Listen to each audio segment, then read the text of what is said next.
அனைவருக்கும் வணக்கம். நம்முடைய லாஜிக்கல் ட்ரேட்ஸ் கப் சேனலை சப்ஸ்கிரைப் பண்ணிருக்கக்கூடிய அனைத்து நண்பர்களுக்கும் நன்றி. இன்னைக்கு நம்ம நிஃப்டி, பேங்க் நிஃப்டி ரெண்டுமே மார்க்கெட் எப்படி நடந்திருக்கு அப்படிங்கிறதும், அதுல என்ட்ரி டார்கெட்டை நம்ம எந்த லெவல்ல எடுத்தோம் அப்படிங்கிற விஷயத்த பார்த்துட்டு, மண்டேக்கான என்ட்ரி, அதாவது நாளைக்கு மார்க்கெட் ஹாலிடே, ஸோ அதனால மண்டேக்கான என்ட்ரி அப்படிங்கிறது நமக்கு எந்தெந்த லெவல்ல இருக்க சான்ஸ் இருக்கு, மார்க்கெட் ஸ்ட்ரக்சர் எப்படி அமைஞ்சா நமக்கான என்ட்ரியை ஈஸியா எடுக்கலாம் அப்படிங்கிற விஷயத்த நம்மளுடைய பாயிண்ட் ஆஃப் வியூல அனலைஸ் பண்ண போறோம். ஸோ ஃபர்ஸ்ட் சார்ட் எப்படி இங்க ஃபார்ம் ஆயிருக்கு அப்படின்னு பார்ப்போம். ப்ரீவியஸ் வீடியோஸ்ல நம்ம சொல்லியிருந்த லெவல் பார்த்தீங்க அப்படின்னா 23,300 இந்த லெவல் வந்து சப்போர்ட் எடுத்து பிரேக் அவுட் அப்படிங்கிறது 26,680 to 700 இந்த லெவல் பிரேக் அவுட் ஆகும்போது அடுத்தடுத்து நம்ம மேல போகும் அப்படின்ற மாதிரி எக்ஸ்பெக்ட் பண்ணோம்.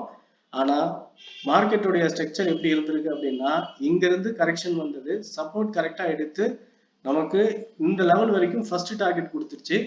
அதுக்கப்புறம் கரெக்ஷன் டவுனு, அந்த டவுனுக்கு அப்புறம் மறுபடியும் சப்போர்ட் எடுத்து சேம் அந்த டார்கெட்டு. இப்போ மறுபடியும் பாத்தீங்கன்னா மார்க்கெட் இப்படி வந்திருக்கு. ஸோ இங்க இருந்து நம்ம பார்க்கும்போது பாத்தீங்கன்னா மார்க்கெட்டோட டைரக்ஷன் அப்சைட்ல ஷார்ட் டேர்ம் ஸ்விங் அப்படின்ற மாதிரி பார்த்தோம், மேல போறது அப்படின்னு. ஆனா இப்ப ஷார்ட் டேர்ம்ல ரேஞ்ச் ஃபார்ம் பண்ணிருக்கு அப்படிங்கிறது நம்ம டெலிகிராம்ல போஸ்ட் பண்ணியிருக்கோம். Short term upside range move அப்படின்னு சொல்லிட்டு உங்களுக்கு ஒரு இன்டிமேஷன் நம்ம கொடுத்துருந்தோம், டெலிகிராம்ல போய் பார்த்தீங்கன்னா தெரியும்.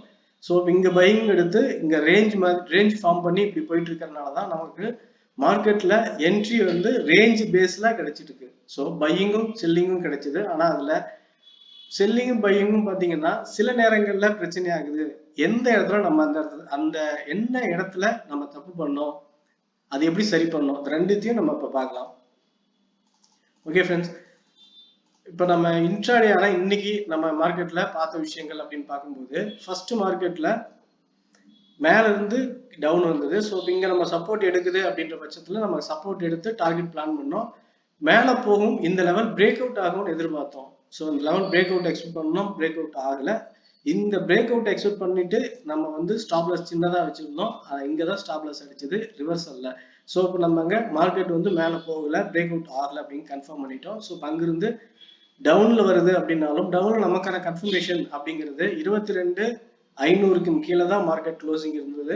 ஸோ இங்க இருந்து நம்ம டவுனுக்கான பிளான் வச்சிருந்தோம். அங்கிருந்து இந்த லெவல் வரைக்கும் தான், 400 வரைக்கும் தான் நமக்கான என்ட்ரி டார்கெட் இருந்தது. 500ல என்ட்ரி, 400ல டார்கெட். ஸோ முடிஞ்சது. அதுக்கப்புறம் ஒரு புல் பேக்னா மறுபடியும் இந்த ரெசிஸ்டன்ட் வரைக்கும் மேல போகும்னு எதிர்பார்த்தோம். ஆனா போகல, சின்ன கரெக்ஷன் தான் போயிட்டு இந்த லெவல்லயே ஜிக்ஸாக்கா அரைஞ்சிட்டு இருந்ததுனால இந்த இடத்துல நமக்கு என்ட்ரியும் கன்ஃபார்ம் ஆகல. ஸோ அதுக்கப்புறம் விட்டோம், மறுபடியும் மார்க்கெட்டிங் க்ளோஸ் ஆயிடுச்சு. ஸோ நமக்கு இன்னைக்கு வந்து பாத்தீங்கன்னா ஒரு சூப்பரான ஒரு கால் என்ட்ரி அப்புறம் புட் என்ட்ரி, ஸோ ரெண்டு தான். இதுக்கு இடையில எடுத்த ரெண்டு என்ட்ரியுமே ஸ்டாப் லாஸ் ஹிட் ஆச்சு. ஸோ இதுதான் நமக்கு நடந்தது. ஆனா ப்ரீவியஸா நான் சொல்லியிருந்த வியூஸ் படி இங்க இருந்து மார்க்கெட் மேல போகும்போது இந்த ஹை பிரேக் அவுட் பண்ணணும் அப்படின்னு நம்ம எதிர்பார்த்தோம். இந்த ஹை பிரேக் அவுட் பண்ணாம இங்கிருந்து ரிவர்சல் ஆக ஆரம்பிச்சுது அப்படிங்கறத நம்ம பார்த்துட்டோம். ஸோ இன்னைக்கு இந்த ஹை பிரேக் அவுட் ஆகும்னு எதிர்பார்த்தோம். ஏன்னா இங்க இருந்து மேல அக்யூமுலேட் பண்ணிட்டு பையர்ஸ் போயிருக்காங்க. ஸோ இந்த லெவலை பிரேக் பண்ணிட்டா அடுத்து டார்கெட் மேல போகும்னு எதிர்பார்த்தோம். ஆனா இங்க ஸ்ட்ராங் செல்லர் இருக்காங்க அப்படிங்கிறதுனால இப்ப இந்த இருந்து மேல போனாலும் கரெக்டா இங்க செல்லர் அக்யூமுலேஷன்ல சடனா டவுன் பண்ணிட்டாங்க, அங்கிருந்து இறங்க ஆரம்பிச்சிருச்சு. இறங்கி ஒரு புல் பேக் சின்னதா அப்புறம் டவுன். ஸோ இப்ப பார்க்கும்போது நமக்கு தெரிஞ்சிருக்கும் மார்க்கெட் இங்கிருந்து மேல போய் ஒரு சின்னதா இங்கிருந்து மேல கரெக்ஷன் மூவ், அங்கிருந்து டவுன், இங்க ஒரு ரேஞ்ச் மூவ். ஸோ இதுதான் மார்க்கெட்ல நடந்திருக்கு. ரேஞ்ச் மூவ்ல நம்ம 22,300, 22,550. ஸோ இதுதான் நமக்கு கரண்ட்ல ரேஞ்ச் இருக்கு. ஸோ இப்ப 22,330 அப்படிங்கிற சப்போர்ட் எடுத்து மறுபடியும் 22,500 to 550 போகுமா அப்படின்னா 22,300 சப்போர்ட் எடுத்தால் மறுபடியும் 500 வரைக்கும் போறதுக்கு வாய்ப்பு இருக்கு. ஆனா சப்போர்ட் எடுக்காம பிரேக் அவுட் ஆகுதா அப்படிங்கறத நம்ம பார்க்கணும். ஏன்னா ஃபர்ஸ்ட் சப்போர்ட் செகண்ட் சப்போர்ட் எடுத்திருக்கு. ஸோ இந்த டைமும் சப்போர்ட் எடுக்குமா இல்ல பிரேக் அவுட் ஆகுமா அப்படின்னு தெரியல. ஸோ பிரேக் அவுட் ஆச்சுன்னா நமக்கு அடுத்த டார்கெட் லெவல் வந்து பாத்தீங்கன்னா 22,200. ஸோ பிரேக் அவுட் ஆனா 22,200 அப்படிங்கிற லெவல். ஆனா பிரேக் அவுட் ஆகலைன்னா நமக்கு கால் எடுத்து 22,550 அப்படிங்கிற லெவல் வரைக்குமே வச்சுக்கலாம். இதுக்கு மேல மார்க்கெட் போகுமா அப்படின்னு கேட்டா என்னுடைய பாயிண்ட் ஆஃப் வியூ போறதுக்கான வாய்ப்பு ரொம்ப குறைவு. ஏன்னா இங்க இருந்தே ஸ்ட்ரகிள் ஆயிட்டு இங்க செல்லிங் ப்ரெஷர் ஸ்ட்ராங்கா கொடுத்துருக்காங்க. 22,540 to 50 அப்படிங்கிறதுல ஸ்ட்ராங் செல்லிங் ப்ரெஷர் இருக்கிறதுனால இந்த லெவல் முழுக்க ஒரு ரெசிஸ்டன்ஸ் ஜோனா ரியாக்ட் ஆகுது. அப்படிங்கிறப்ப நம்ம இந்த லெவல்ல எக்ஸாக்டா என்ட்ரியா எடுக்கிறது அப்படிங்கிறது ரிஸ்க். அதாவது இங்க செல்லிங்கான எக்ஸ்பெக்டேஷன் மட்டும் தான் வச்சுக்கணும். பிரேக் அவுட் அப்படிங்கிறதுக்கான லெவல்ஸ் எல்லாம் நம்ம பிரேக் அவுட் இந்த டைப்ல இருந்தா மட்டும்தான் நம்ம ஈஸியா அக்செப்ட் பண்ணலாம். அது நான் காட்டுறேங்க. ஆக்சுவலா இங்க பாத்தீங்கன்னா ஒரு பிரேக் அவுட் நடந்திருக்கு. ஸோ இந்த மாதிரி ஒரு ஒயிட் கேண்டில் சூப்பரான ஒரு இங்க அந்த லெவல்ல ஒரு பிரேக் அவுட் ஆனா மட்டும்தான் மேல போக வாய்ப்பு இருக்கு நம்ம எதிர்பார்ப்போம். அப்படி இல்லைன்னா ரெசிஸ்டன்ட் டச் பண்ணும்போது புட் ஆப்ஷனுக்கான வாய்ப்பு அதிகமா இருக்குன்றத மைண்ட்ல வச்சுக்கலாம். the same time சப்போர்ட்டும் பிரேக் அவுட் அப்படின்னா இதே டைப்ல பிரேக் அவுட் ஆகணும். இங்க இருந்து ரெட் கேண்டில் ஒரு ஒயிட் கேண்டில் ரெட்டா ஃபார்ம் ஆகணும். அப்படி ஆனாதான் அடுத்த டார்கெட் வரைக்கும் நம்ம பிளான் பண்ண முடியும். இது சின்னதா ஒரு ஒயிட் நேரோ கேண்டில் ஃபார்ம் ஆகி இந்த டைப்ல வந்து பாத்தீங்கன்னா ஒரு சின்ன சின்ன நேரோ கேண்டிலா ஃபார்ம் ஆகுது அப்படின்னா இங்க நமக்கு மறுபடியும் சப்போர்ட் எடுத்து மேல போறதுக்கான வாய்ப்பு இருக்கு அப்படின்னு நம்ம பார்க்கலாம். ஸோ ஓகே, சப்போர்ட்ல பை ரெசிஸ்டன்ஸ் செல் அப்படிங்கிற ரேஞ்ச் மூவ் இங்க நம்ம கன்ஃபார்ம் ஆகுது. ஆனா பிரேக் அவுட் ஆனா டவுன் சைடு, இல்லைன்னா அப்சைட் ரேஞ்ச் மூவ், அப்படி ரெண்டு பாயிண்ட் ஆஃப் வியூ நம்ம பார்க்கலாம். இப்ப இந்த விஷயத்த கன்ஃபார்ம் எப்படி பண்ணிக்கிறது அப்படின்னு நம்ம பார்த்தா, நம்ம ஜென்ரலாவே இந்த விஷயத்த எப்படி கன்ஃபார்ம் பண்றோம் அப்படின்னா சப்போர்ட் எடுக்குது இல்ல சப்போர்ட் பிரேக் அவுட் ஆகுது அப்படிங்கிற விஷயத்த நம்ம பாக்குறோம். இப்ப நமக்கு பிரேக் அவுட் ஆகுற மாதிரி ஒரு சிச்சுவேஷன், இப்ப இந்த சப்போர்ட் லெவல் அப்படின்னா நமக்கு பிரேக் அவுட் ஆகுறதுக்கு வைடான ஒரு கேண்டில் வந்து இருக்கணும் அப்படின்ற மாதிரி நம்ம சொல்லியிருந்தோம். ஸோ ஒயிட் கேண்டில் இப்போ இங்க வந்து ரெட் கேண்டிலா ஃபார்ம் ஆகுதுன்னா ரெட் கேண்டிலா இருக்கும் பட்சத்துல இது பிரேக் அவுட்டை வந்து நம்ம அக்செப்ட் பண்ண முடியாது. இது ஃபேக் பிரேக் அவுட்டா இருக்க வாய்ப்பு இருக்கு. ஸோ அந்த கேண்டிலோட க்ளோசிங் வரைக்கும் வெயிட் பண்ணணும்.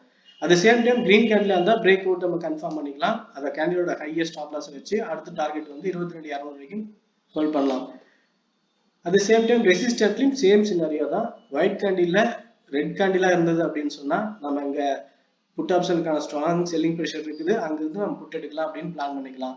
இங்க ஒயிட் கேண்டிலா கிரீன் கேண்டில் இருந்தது அப்படின்னா அந்த கேண்டிலோடைய க்ளோசிங் வரைக்கும் வெயிட் பண்ணணும். இல்லைன்னா ரிவர்சல் எப்போ வேணாலும் ரிஜெக்ட் ஆகி ரிவர்சல் விழுகும் அப்படிங்கிறது இங்க நம்ம யோசிக்கணும். ஸோ இந்த ரெண்டு லெவல்லையுமே வைடான ஒரு கேண்டில் வந்து பிரேக் அவுட் இருந்தாதான் அதுதான் ஃபர்ஸ்ட் கன்ஃபர்மேஷன். ஸோ அது அந்த மாதிரி ஒரு கன்ஃபர்மேஷன் கிடைச்சா மட்டும்தான் நீங்க இந்த இடத்துல கன்ஃபர்மேஷன் பிரேக் அவுட்னு அக்செப்ட் பண்ணணும். அப்படி இல்லைன்னா ரேஞ்ச் மூவ் அப்படிங்கிற அதே கான்செப்ட்ல பையும் செல்லும் மாத்தி மாத்தி நமக்கான லெவல்ஸ்ல எடுக்கணும் அப்படிங்கிறது தான் என்னுடைய point of view. Okay friends, நிஃப்டியை பொறுத்த வரைக்கும் என்னுடைய பாயிண்ட் ஆஃப் வியூல எப்படி என்ட்ரி எடுக்கணும் அப்படின்னு நம்ம சொல்லியிருக்கோம். எந்த இடத்துல நம்ம மிஸ் பண்ணணும், எப்படி சரி பண்ணணும் அப்படிங்கிற விஷயத்தையும் சொல்லியிருக்கேன். ஓகே ஃப்ரெண்ட்ஸ், அடுத்து பேங்க் நிஃப்டியோட லெவல்ஸை நம்ம ப்ரொவைட் பண்ணியிருந்தோம். அது எப்படி நடந்திருக்குன்னு நம்ம பார்த்துருவோம். ஓகே, பேங்க் நிஃப்டியில கிட்டத்தட்ட சேம் சினாரியா தான். பார்த்தீங்கன்னா நமக்கு 48,300 அப்படிங்கிற இந்த லெவல் தான் ரெசிஸ்டன்ட். இந்த சப்போர்ட் லெவல் அப்படிங்கிறது 47,800 அப்படிங்கிற இந்த லெவலு. ஸோ இங்கிருந்து மார்க்கெட் இவ்வளவு தூரம் போகும் அப்படின்னு நம்ம எதிர்பார்த்தோம். அதுதான் ரேஞ்ச் மூவ். ஸோ அந்த ரேஞ்ச் மூவ் தான் மறுபடியும் நமக்கு நிஃப்டியில எப்படி நடந்திருக்கோ அதே மாதிரியும் சேம் சினாரியோ மேலே இப்படி ஒரு பார்த்தீங்கன்னா ரேஞ்ச் மூவ் ஃபார்ம் பண்ணியிருக்காங்க. ஸோ இங்க சப்போர்ட் லெவல் 47,850 to 900. ஸோ இந்த லெவல் தான் நமக்கு சப்போர்ட்டா இருக்குது. இந்த சப்போர்ட்லயும் பேசிக் சினாரியோல நமக்கு கன்ஃபர்மேஷன் பிரேக் அவுட் ஆகுதா சப்போர்ட் எடுக்குதா அப்படிங்கிறத பார்த்துட்டு கால் எடுங்க. ரெசிஸ்டன்ட் டச் போது புட் எடுங்க. புட்டு அப்படின்னா புட்ல கன்ஃபர்மேஷன் அப்படிங்கிறது டவுனுக்கான லெவல் கிடைச்சா, பிரேக் அவுட் ஆனா நம்ம காலுக்கான பிளான வச்சுக்கலாம். ஆனா ரொம்ப முக்கியமான விஷயம், இங்க செல்லிங் ப்ரெஷர் ஸ்ட்ராங்கா இருக்கு.